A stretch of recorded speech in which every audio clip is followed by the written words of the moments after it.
যতন কইরা একটা জংলার পাখি রে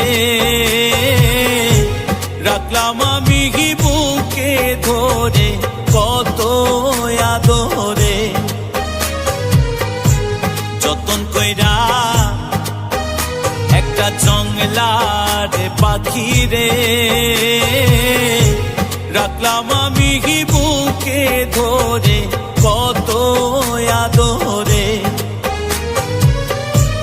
উসমানে না জংলার পাখি, উসমানে না জংলার পাখি, বুঝেছি অনেক পরে, আমি বুঝেছি অনেক পরে। হায়রে যতন কইরা